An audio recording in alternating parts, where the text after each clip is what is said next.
देखिए जो टॉपिक चल रहा है वो है एनर्जी का, यानी ऊर्जा का। आज जो हेडिंग है वो है आदर्श स्प्रिंग की स्थितिज ऊर्जा, potential energy of ideal spring. कोई स्प्रिंग है, उससे किसी पिंड को बांध दीजिए। कोई स्प्रिंग और उस स्प्रिंग को किससे बांध दिया गया? पिंड, यानी कोई द्रव्यमान है, और उसको हम ऐसे लटका दें तो क्या होगा? वो पिंड उसे कहाँ खींचेगा और वो स्प्रिंग कहाँ को खींचेगी? तो उसके अंदर जो ऊर्जा है वो है कौन सी ऊर्जा? आदर्श स्प्रिंग की स्थितिज ऊर्जा। अब मान लीजिए हमने इसको लटकाया है, लटकाने की जगह पर अगर इस पर हम इस प्रकार एक पिंड लें और इसको स्प्रिंग से बांध दें, इस प्रकार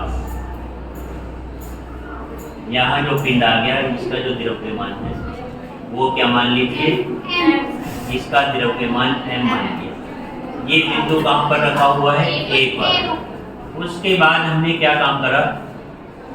इस पिंड को जो है थोड़ा सा हमने खींच दिया, तो ये स्प्रिंग भी क्या हो जाएगी?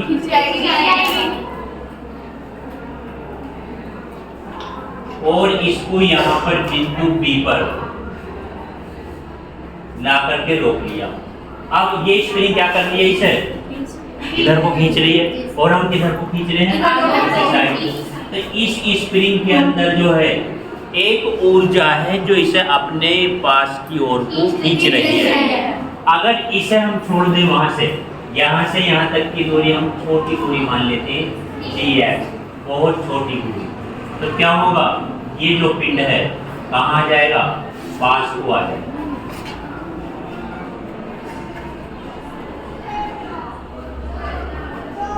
तो ये यहाँ पर था और कहाँ गया? पास को आ गया, यानी सी बिंदु। तो आपकी बात समझ में आ गई होगी कि कोई ये स्प्रिंग है, स्प्रिंग से हमने किसी पिंड को बांधा। जैसे ये टेबल है, टेबल पर हमने किसी जो है स्प्रिंग से एक पिंड को बांध दिया। अब क्या कर रहे हैं? इसे यहाँ रखने के बाद इसको खींचा और यहाँ थोड़ी देर रोका गया इसे। तो ये स्प्रिंग क्या करेगी? इसमें बल लगाएगी, ऑटोमेटिक जनरेट होगा। तो इसके अंदर जो कार्य करने की क्षमता है तो वो किसके बराबर होगी? और जब इसको हम यहाँ से छोड़ देंगे तो ये कहाँ को आ जाएगा? इधर की साइड में आ जाएगा। पेरिटियास्थता के गुण के कारण, पेरिटियास्थता के गुण के कारण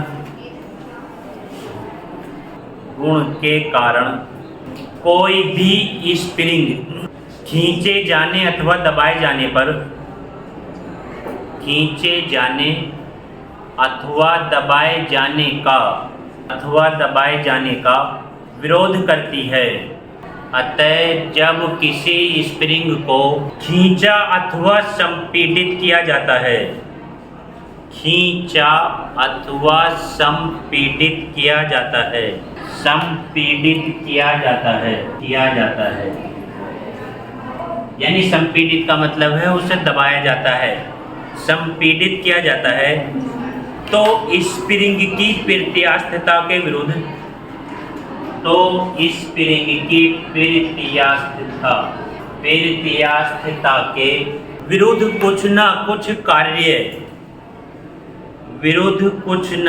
कार्य अवश्य करना पड़ता है। यह कृत कार्य स्प्रिंग के भीतर स्थितिज ऊर्जा के रूप में संचित हो जाता है। नेक्स्ट लाइन से लिखिए।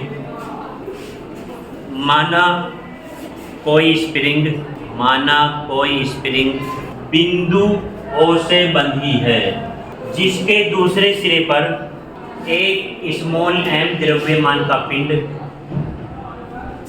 एक स्मॉल m द्रव्यमान का पिंड बांधा गया है। इसको सूक्ष्म दूरी dx विस्थापित कर दिया जाता है। सूक्ष्म दूरी dx विस्थापित कर दिया जाता है। तो स्प्रिंग में प्रत्यास्थता के कारण एक प्रत्यानयन बल उत्पन्न हो जाता है। यह बल स्प्रिंग में उत्पन्न विस्थापन के अनुकिरमानुपाती होता है।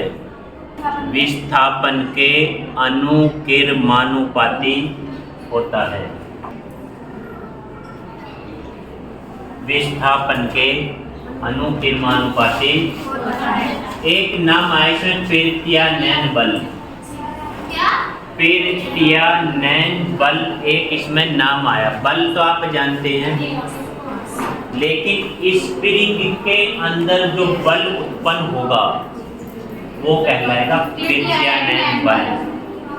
जैसे गुरुत्वीय बल होता है, किसके द्वारा लगाया जाता है? पृथ्वी के द्वारा। तो उसे कौन सा बल बोलते हैं? गुरुत्वीय बल या गुरुत्वाकर्षण बल। एक होता है अभिकेंद्र बल, जो केंद्र की ओर लगता है। ऐसे ही इस स्प्रिंग के अंदर एक फोर्स ऑटोमेटिक ही रहता है कि जब इसको दबाया जाएगा तो ये उस वस्तु को अपनी ओर खींचेगी। तो वो बल क्या कहलाया जाता है?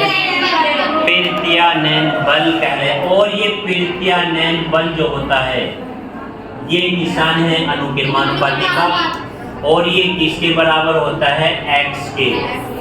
यहाँ पर निशान आएगा माइनस चिन्ह। यह दर्शा रहा है कि इन दोनों की दिशाएं विपरीत हैं। अगर हम बल यानी पिंड को इधर खींच रहे हैं तो स्प्रिंग इधर की तरफ खींचेगी दूसरी साइड में। तो दिशाएं कैसी हैं? दोनों की अपोजिट हैं, विपरीत हैं। तो इसलिए यहाँ पर चिन्ह कैसा आ जाएगा?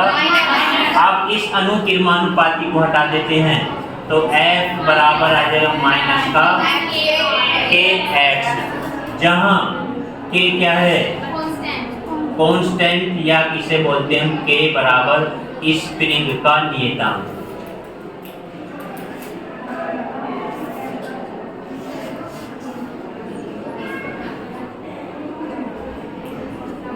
ठीक है। अब जो बल होता है, ये तो चिन्ह आ गया माइनस का, इस वजह से कि दोनों की दिशाएं विपरीत हैं। लेकिन हम जो बल लेते हैं वो कैसा लेते हैं? प्लस का, यानी F डैश बराबर क्या आ जाएगा? माइनस का F, और F का मान क्या है? माइनस, और माइनस क्या आ जाएगा? kx। माइनस की माइनस में मल्टीप्लाई करेंगे, प्लस का kx आ गया, यानी F डैश का मान, फिर भी हम बल का मान जो रखेंगे वो प्लस के बराबर। माइनस चिन्ह ये दर्शाएगा कि दोनों की दिशाएं विपरीत हैं। अगर ये प्लस का आ गया, क्योंकि हम उसे अगर दाबने लगे स्प्रिंग को, तो स्प्रिंग उधर को खींच रही है, वो दबी भी उधर को रही है, तो दोनों के जो चिन्ह कैसे आ जाएंगे? प्लस के आ जाएंगे। तो F डैश बराबर क्या आ गया? kx। अब किसे पिंड को कितनी दूरी विस्थापित किया गया है? पिंड को dx दूरी विस्थापित करने में किया गया कार्य dw है। कार्य के लिए फॉर्मूला बताइए क्या होता है? कार्य बराबर बल गुणा विस्थापन। और बल जो हमने माना है वो कितना माना है? dw। और बल क्या है? F है, और विस्थापन कितना है? dx। तो बल F डैश आ जाएगा। तो dw बराबर F डैश की वैल्यू रखिए, कितना आ जाएगा? kx, और कितना आ जाएगा? dx। अब हमें निकालना है संपूर्ण कार्य, कुल किया गया कार्य। तो संपूर्ण कार्य जो होगा वो हम इन दोनों का समाकलन करेंगे। इसका इन दोनों का संपूर्ण कार्य के लिए क्या किया जाएगा? दोनों पक्षों का समाकलन करने पर तो क्या निकल कर आ जाएगा? संपूर्ण कार्य। तो क्या लिखा जाएगा? दोनों पक्षों का, तो क्या आएगा? dw बराबर आ जाएगा kx और dx कहाँ से लेंगे? 0 से। जब दूरी 0 है तो क्या क्या कार्य भी क्या होगा? क्योंकि वो आराम से रखा हुआ है, हमने उसे आगे पीछे नहीं किया, यानी x की वैल्यू 0 है तो किया गया कार्य भी 0 होगा। अब उसे कितनी दूरी विस्थापित कर दिया? x, तो किया गया कार्य भी क्या आ जाएगा? बोलिए w आ जाएगा। हमने क्या मान लिया किया गया कार्य? w, क्योंकि यहाँ पर जो विस्थापित किया गया है वो 0, तो किया गया कार्य क्या होगा? 0। कितने का विस्थापन करा है? x का, तो किया गया कार्य क्या होगा? w हो जाएगा। अब इस काम में दोनों पक्षों का करना है समाकलन, तो इस d से ध्यान दीजिए, d से ये समाकलन का चिन्ह को हम कैंसिल कर देते हैं, तो क्या बचेगा यहाँ? w। ये जो 0 है ये वो आ जाएगा नीचे, और जो w है ये आ जाएगा ऊपर। जो नीचे वाली होती है उसे बोलते हैं निम्न सीमा, यानी लोअर लिमिट। जो नीचे वाली का मान होता है उसे बोलते हैं निम्न सीमा, यानी लोअर लिमिट, और जो ऊपर वाली उच्च सीमा यानी अपर लिमिट। तो 0 से w आ जाएगी, बराबर क्या आएगा? k। x के ऊपर क्या घात है? एक घात है। जब ध्यान रखना इस बात को, जब x के ऊपर कितनी भी घात हो समाकलन करें तो उसमें एक जोड़ देते हैं। कितना जोड़ देते हैं? मान लीजिए अगर यहाँ x की घात 10 है, हम इसका समाकलन करना चाह रहे हैं तो बराबर क्या आ जाएगा? x की घात 11 बटे 11, यानी एक जोड़ने के बाद जो वो संख्या आएगी वो कहाँ भी रखी जाती है? बटे में भी रखी जाती है। ऐसे ही अगर x की घात n है तो क्या आ जाएगा? x की घात n+1 बटे में क्या आ जाएगा? ये फॉर्मूला है किसका? समाकलन करने का, x की घात n, और यहाँ क्या लगा देते हैं? dx। तो इसका जो समाकलन आएगा x की घात n+1 बटे में n+1। अब n की जगह अगर एक घात है तो क्या आ जाएगा? 1 और +1 तो 2 बटे में क्या चला जाएगा? 2। अब यहाँ पर x के ऊपर एक घात है तो x के ऊपर क्या घात आ जाएगी? 2 बटे में 0 से x लेंगे, यानी जगह 0 से। अब ऊपर वाले मान को इसके स्थान पर रखते हैं तो w की जगह w ही आएगा, फिर नीचे वाले को रखेंगे तो क्या आएगा? 0, तो क्या आएगा? w माइनस का 0 बराबर क्या आएगा? k। इस 2 को बाहर निकाल लेते हैं, x की जगह क्या लिखेंगे? x की घात 2, फिर क्या आएगा? x की जगह 0 तो 0 की घात, w में से 0 घटा देंगे तो क्या आ जाएगा? w। यहाँ क्या बचेगा? a बटे 2, यहाँ क्या रह जाएगा? x की घात 2, तो w बराबर क्या निकल कर आ गया? 1 बटे 2 kx²। अब ये जो किया गया कार्य है किस रूप में संचित हो जाता है? स्प्रिंग द्वारा किया गया कार्य स्थितिज ऊर्जा के रूप में, स्थितिज ऊर्जा के रूप में। तो W के स्थान पे क्या रखा जाएगा? U रखा जाएगा। तो W की जगह क्या लिख दिया हमने? U बराबर क्या निकल का गया? 1 बटे 2 kx की घात 2। अब U क्या है यहाँ पर? आदर्श स्प्रिंग की स्थितिज ऊर्जा। U बराबर है स्थितिज ऊर्जा। K क्या है? स्प्रिंग का नियतांक। X क्या है? तो एक बार और ध्यान दीजिए, F अनुकिरमानुपाती किसका आ जाएगा? -x। आपको ध्यान रखना है ये x के अनुकिरमानुपाती होगा। अब इसकी दिशा जो है विपरीत है, एक दूसरे के अपोजिट है, तो इसलिए चिन्ह कैसा आएगा? माइनस। जब अनुकिरमानुपाती को हटा देंगे तो हम लगाते हैं k। F बराबर क्या आ गया? माइनस का k। F है प्रत्यानयन बल, यानी स्प्रिंग के अंदर जो फोर्स उत्पन्न होगा वो फोर्स कहलाएगा पेरियानयन बल, और वो पेरियानयन बल जो है विस्थापन के अनुकिरमानुपाती होता है। जितना आप स्प्रिंग को खींचेंगे उतना ही पेरियानयन बल अधिक होगा, यानी स्प्रिंग भी उतना ही बल अधिक लगाएगी, और जितना कम खींचेंगे उतना ही कम लगाएगी। अब K बराबर क्या है स्प्रिंग का, F डैश बराबर माइनस F, क्योंकि हम जो बल या फोर्स लेते हैं वो क्या लेते हैं, प्लस का ही लेते हैं, इसलिए माइनस F की वैल्यू यहाँ से रख देंगे, माइनस माइनस क्या बन जाएगा, F डैश बराबर क्या आ गया K।